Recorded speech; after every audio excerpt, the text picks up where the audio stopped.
So, right, when we look at our animal,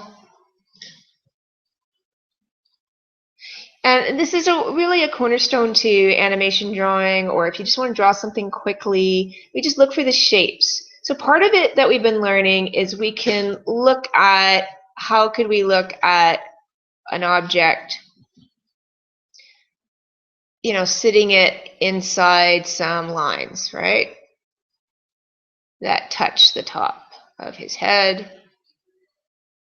And I can put him inside a box like that, and you guys must be, I'm more of a hands-on kind of person. You can tell I don't like drawing on these things.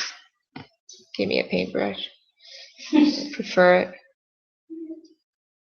But you guys are going to end up being like gifted on these things. But Garth is awesome at it. Because actually, we were doing a painting for a portrait. What do you call it? Can't talk and draw at the same time. Use a different part of your brain.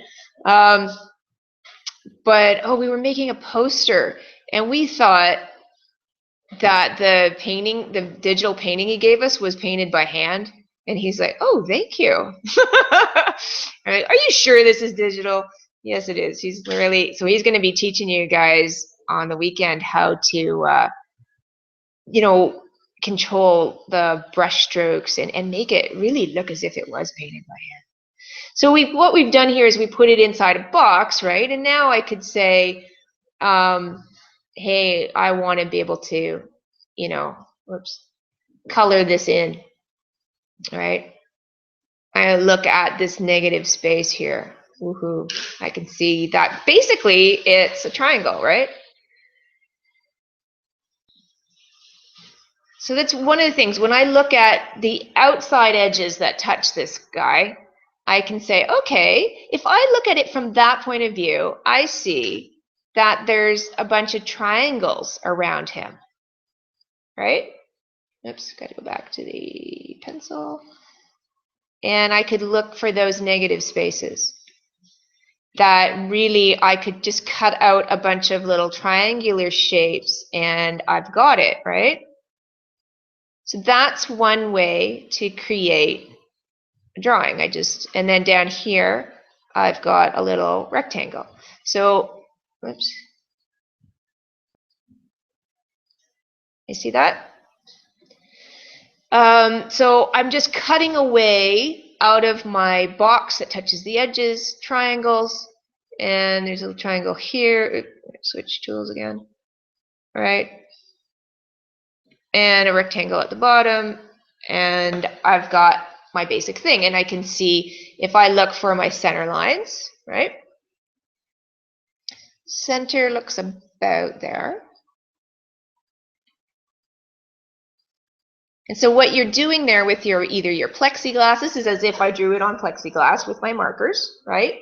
Or you're sight measuring to find, oh look, the top of his head, because his head, yes, it's a circle, but it's also kind of a squished square, isn't it? He looks like the guy from Up. He's got a square head too, the old man.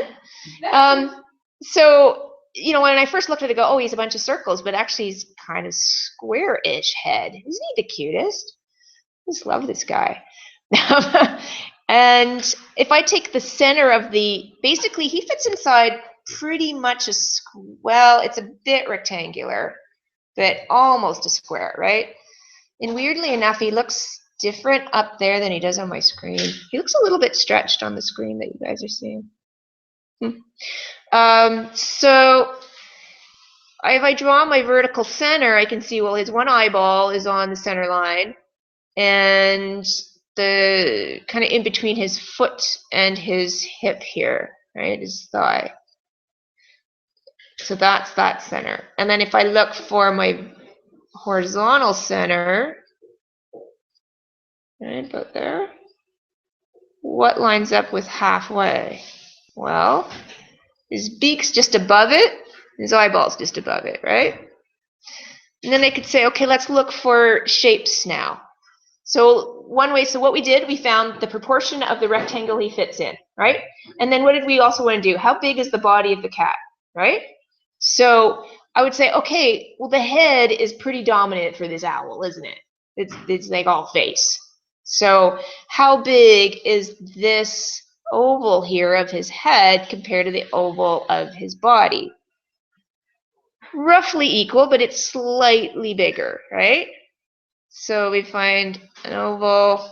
I picked a different color here. Green. That's not green. And I'm gonna find oval that fits his head. Roughly something like that. It actually has a bit of a tilt though. And then this is just Microsoft Paint, so I don't have a lot of control with it. But so we see that circle. And then I say there's another circle. Well, it's not really a circle, it's an oval, right? Right here. So I got an oval there. Let's see.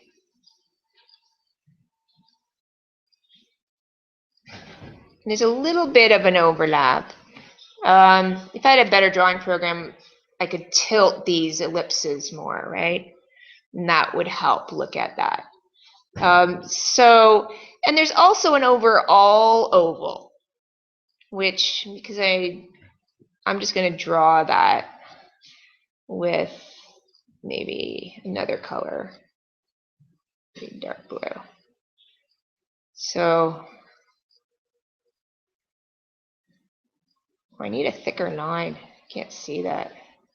Let's pick a thick line.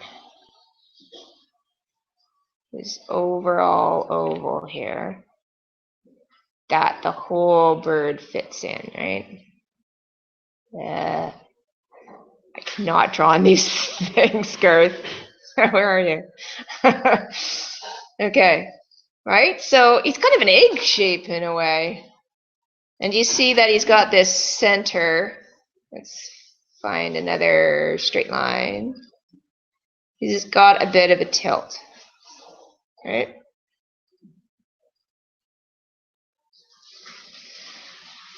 So these are things that I'd like you guys to start looking at and practicing.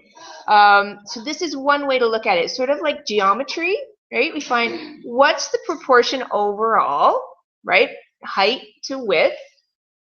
And then we could look at, if we fit it in a box or we hold up our pencil around it to make a corner, we find the negative space, we take away what's not there. Like imagine we were carving it out of a chunk of balsa wood or something, right?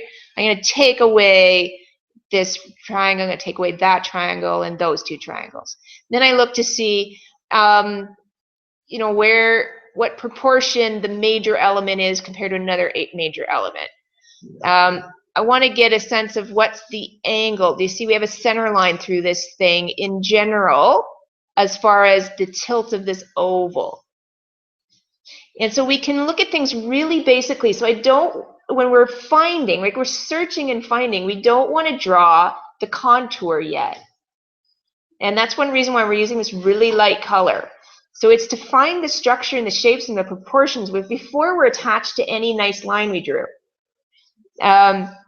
So that's one way of looking at sort of just geometry, right? And then we can look inside that again to find more details of shape. I could say, oh, look, there's more ovals.